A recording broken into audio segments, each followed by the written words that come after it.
Hi friends, welcome to Positive Power. நிறைய பேர் வந்து மிஷினோட மெயின்டெனன்ஸ் எப்படி பண்ணுறதுன்னு தெரியாமல் வச்சுருக்கீங்க. அதனால அந்த மாதிரி மெயின்டெனன்ஸ் நம்ம சரியாக பண்ணனா மிஷின் வந்து அடிக்கடி நமக்கு ரிப்பேர் ஆகும். நமக்கு ரிப்பேரே ஆக வேண்டாம் அப்படின்னு பார்த்தீங்கன்னா நம்ம சில விஷயத்த ஃபாலோ பண்ணணும். அது என்னன்னு காட்டணும் உங்களுக்கு. அதே சமயம் ஆயில் எப்படி மாற்றுறது, எந்த ஸ்டேஜில் மாற்றணும், இல்லை வருஷத்துக்கு ஒரு முறை மாற்றலாமா அப்படிலாம் நிறைய பேருக்கு டவுட் இருக்குது. அது எப்படின்னு நான் உங்களுக்கு சொல்லிடுறேன். இப்போ வந்து இதுதான் என்னோடய மிஷின். என் மிஷின் வந்து தினம் ஒரு 7 மணி நேரம்னாச்சும் நான் ஓட்டிக்கிட்டே இருப்பேன். அந்த மாதிரி ஓட்டிகிட்டே இருக்கிற மிஷின் எந்த கண்டிஷனில் இருக்குன்னு பார்த்தீங்கன்னா இப்படி தான் இருக்கும். நம்ம தினம் தொடச்சாலும் இந்த பாருங்க இவ்வளோ அந்த லிண்டெல்லாம் வந்து இந்த பாபின் கேஸ் அடியிலலாம் மாட்டி தான் இருக்கும். இத்தனைக்கு நான் டெய்லி தான் க்ளீன் பண்ணுவேன். ஏன்னா 7 மணி நேரம் ஓடுது அப்படின்னா மிஷினோட கண்டிஷன் இப்படி தான் இருக்கும். நம்ம கண்டிப்பாக இதெல்லாம் கண்டிப்பாக க்ளீன் பண்ணிடணும். தினம் க்ளீன் பண்ணிடணும். பாருங்கள் இந்த லிண்ட்டே எவ்வளோ அடர்த்தியாக இருக்குது. இப்போது இந்த ஆயில் எப்படி எந்த ஸ்டேஜில் மாற்றணும் அப்படின்னா இங்கே பாருங்கள்,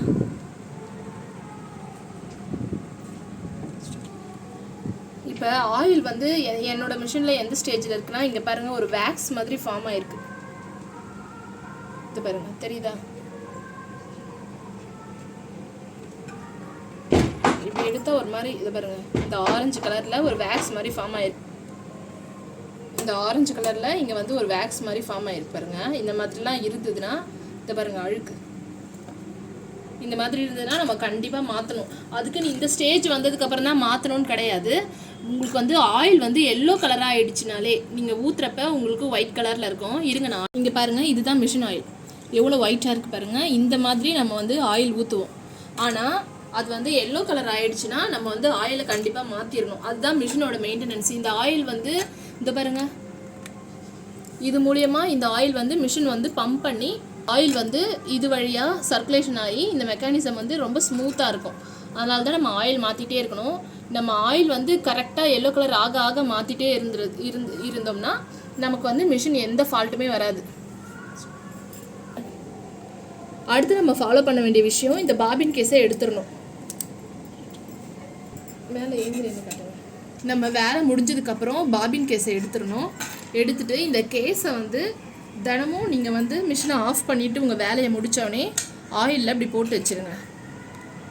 போட்டு வச்சுட்டு மறுநாள் நீங்கள் வந்து திரும்ப மிஷின் ஆன் பண்ணுறப்ப ஆயில் எடுத்துக்கோங்க. ஆயிலேருந்து எடுத்து திரும்ப வந்து த்ரெட்டை லாக் பண்ணி நீங்கள் வந்து ஃபிட் பண்ணிவிட்டு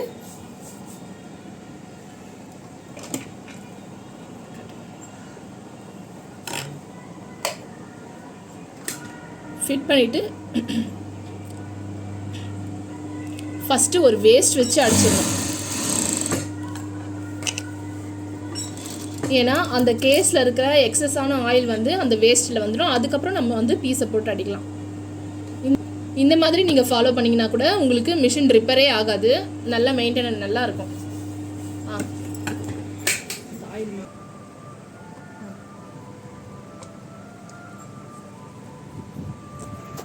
இப்போ வந்து அந்த ஒரு ஸ்க்ரூ ஒன்று இருக்குது பாருங்கள் பெருசாக. இதை பாருங்கள் பெரிய ஸ்க்ரூ. அதை வந்து நம்ம கழட்டிட்டோம்னா கீழ் வழியாக நமக்கு வந்து ஆயில் வந்து கீழே வந்துடும்.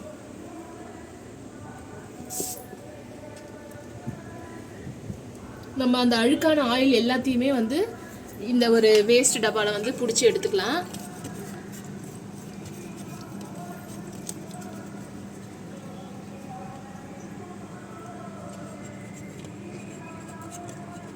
இப்போ பாருங்கள் எவ்வளோ அழுக்கு இருக்குது பாருங்கள்.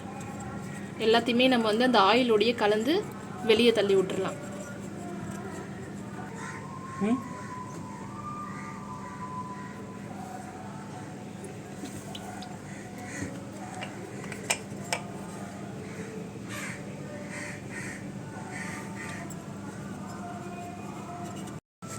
நம்ம வந்து ஆயில் வந்து எடுத்ததுக்கப்புறம் ஒரு வேஸ்ட் வச்சு அதை சுத்தமாக தொடச்சி எடுத்துக்கலாம்.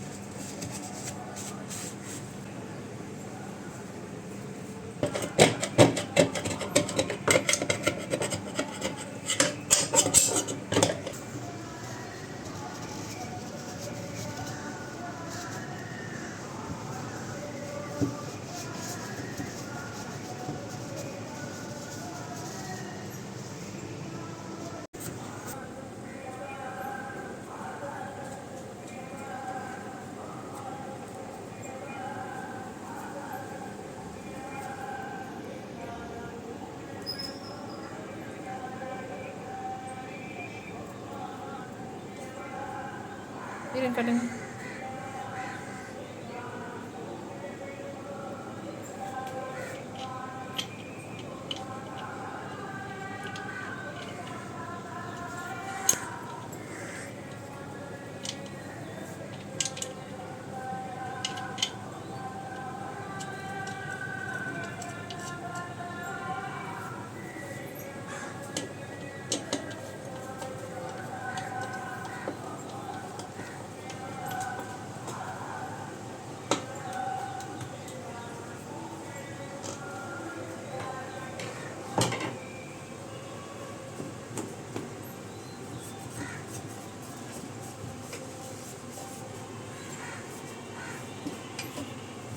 இப்போ வந்து நம்ம அந்த ஸ்க்ரூ வந்து டைட் பண்ணியாச்சு. சுத்தமாக இருக்கிற டஸ்ட்டெல்லாம் நம்ம வந்து ரிமூவ் பண்ணிக்கலாம். அவ்வளோதான். இப்போ வந்து மிஷின் வந்து ஆயில் ஊற்றுறதுக்கு ரெடி ஆயிடுச்சு.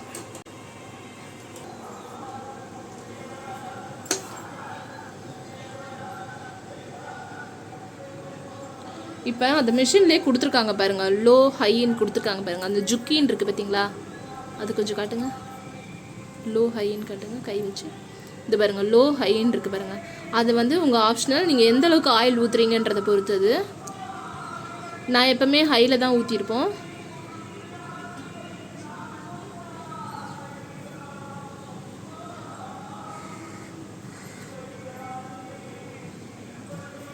இப்போ பாருங்கள், ஆயில் அப்படியே க்ளீனாக கண்ணாடி மாதிரி இருக்குது.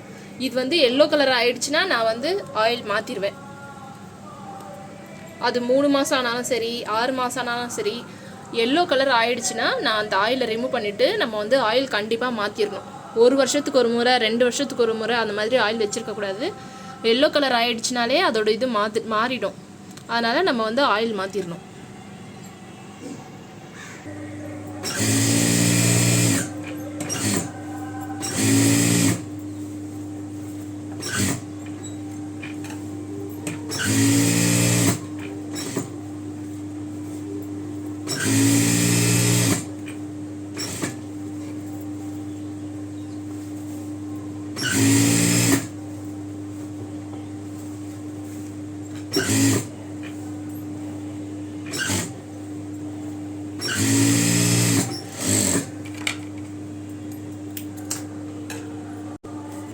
ஓகே ஃப்ரெண்ட்ஸ், இந்த வீடியோ உங்களுக்கு பிடிச்சிருந்ததுன்னா லைக் பண்ணுங்கள், ஷேர் பண்ணுங்கள், சப்ஸ்கிரைப் பண்ணுங்கள். தேங்க்யூ.